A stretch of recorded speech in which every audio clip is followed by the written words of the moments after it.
For the dipping sauce, first we will add around 2 tablespoons of lemon or lime juice, and then the 1 tablespoon of fish sauce,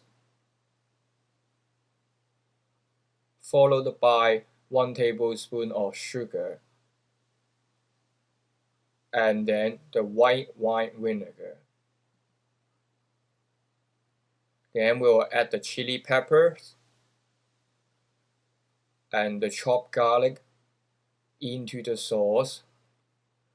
The vinegar and the lemon juice should help dissolve the sugar content, so we just have to use a whisk to make sure most of the sugar are dissolved into the sauce.